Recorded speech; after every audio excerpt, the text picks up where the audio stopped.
जय श्री राम। नमस्कार। हमारे YouTube चैनल पुरातन कथाएं में आपका हार्दिक स्वागत है। आज के इस भाग में हम आपको जटायु वध तथा रावण और सीता के संवाद के विषय में बताएंगे।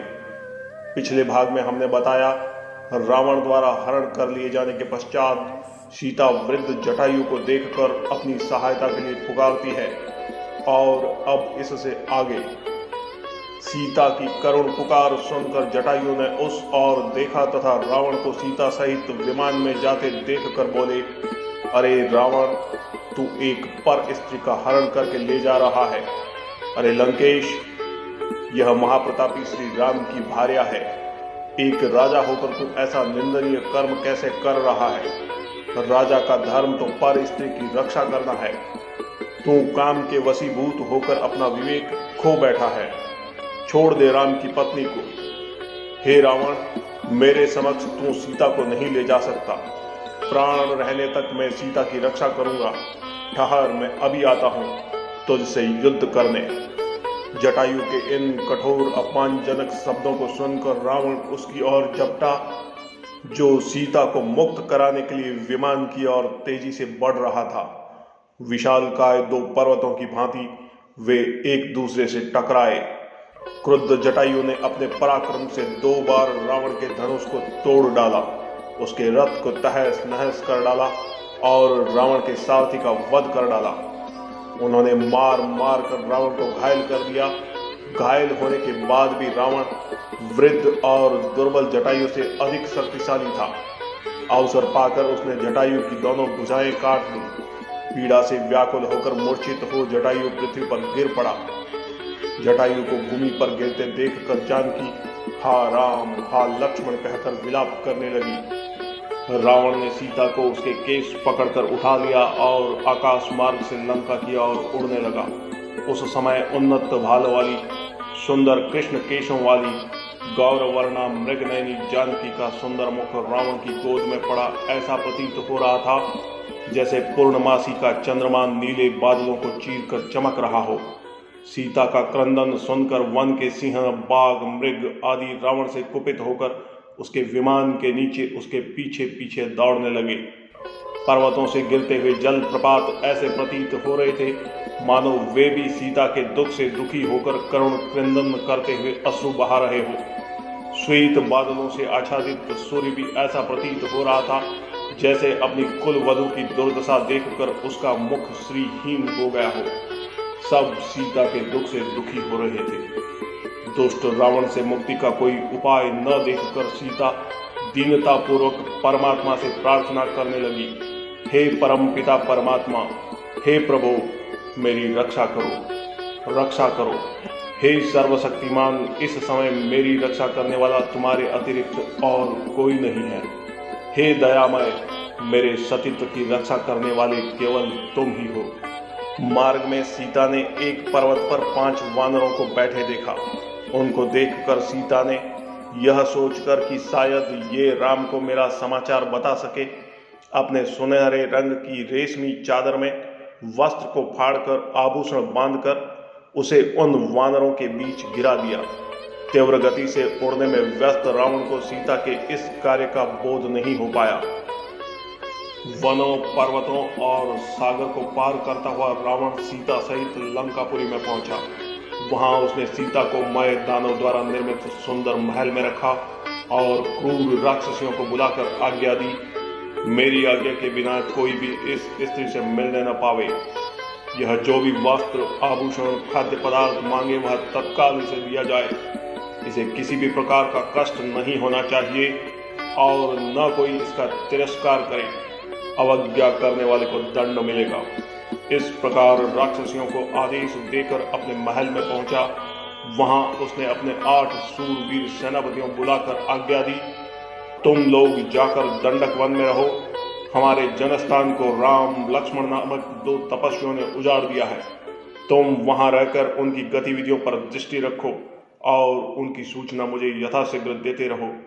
अवसर पाकर उन दोनों की हत्या कर डालो।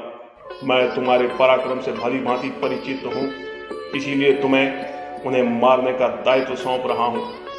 उन्हें इस प्रकार आदेश देकर वह कामी राक्षस वासना से पीड़ित होकर सीता से मिलने के लिए चल पड़ा।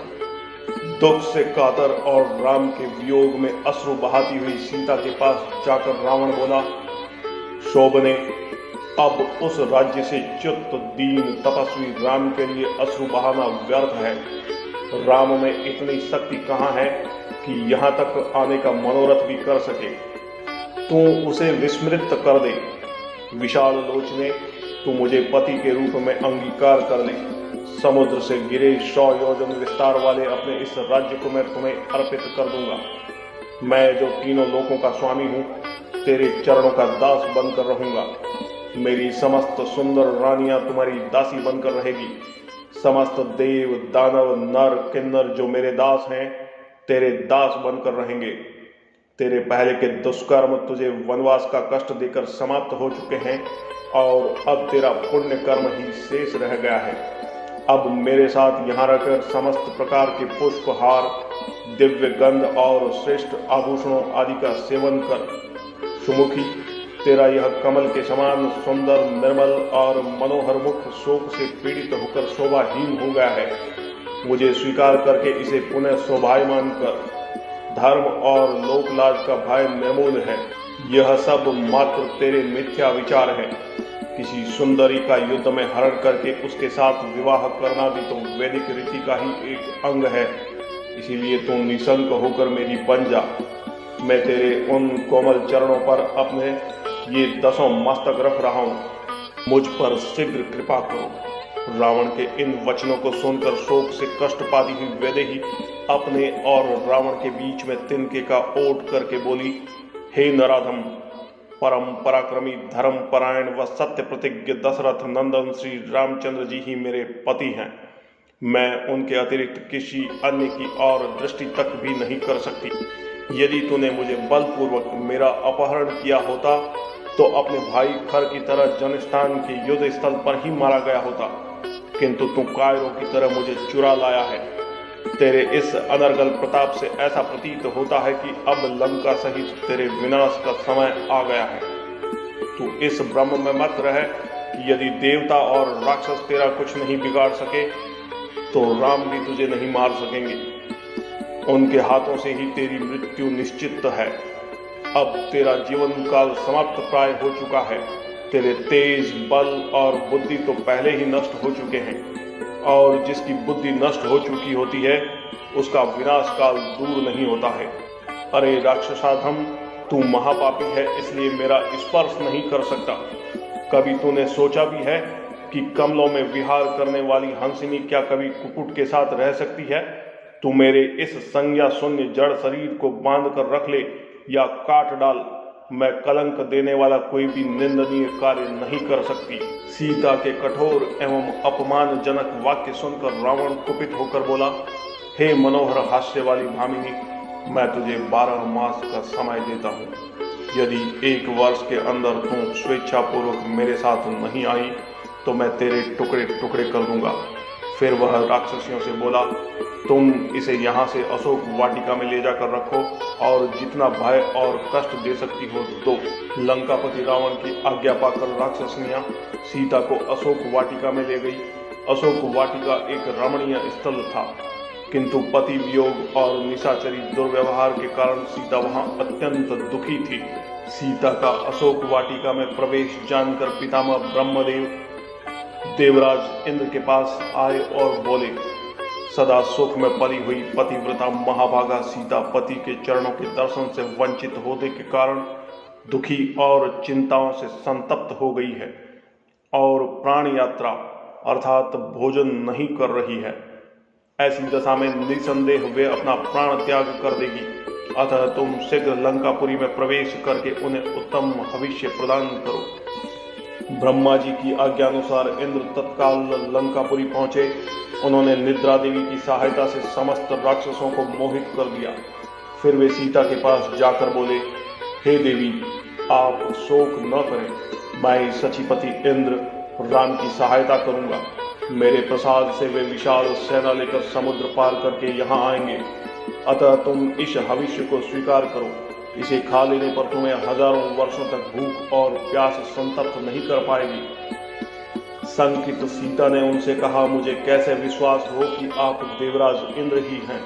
इस पर देवराज इंद्र ने समस्त देवोचित लक्षणों का प्रदर्शन करके सीता की शंका का निवारण कर दिया। विश्वास हो जाने पर सीता बोली, यह मेरा सौभाग्य है कि आज आपके मुख से मुझे अपने पति का नाम सुनने को मिला। आप मेरे लिए मेरे ससुर दशरथ और पिता जनक के तुल्य हैं। मैं आपके हाथों से इस पायस रूप भविष्य को स्वीकार करती हूँ। यह रघुकुल की वृद्धि करने वाला हो। इस प्रकार से इंद्र द्वारा प्रदत्त भविष्य को खाकर जानकी भूख प्यास के कष्ट से मुक्त हो गई और देवराज इंद्र राक्षसों को मोहित करने वाली निद्रा के साथ देवलोक को चले गए। तो आज के भाग में बस इतना ही। इससे आगे का वृतांत हम आपको अगले भागों में बताएंगे।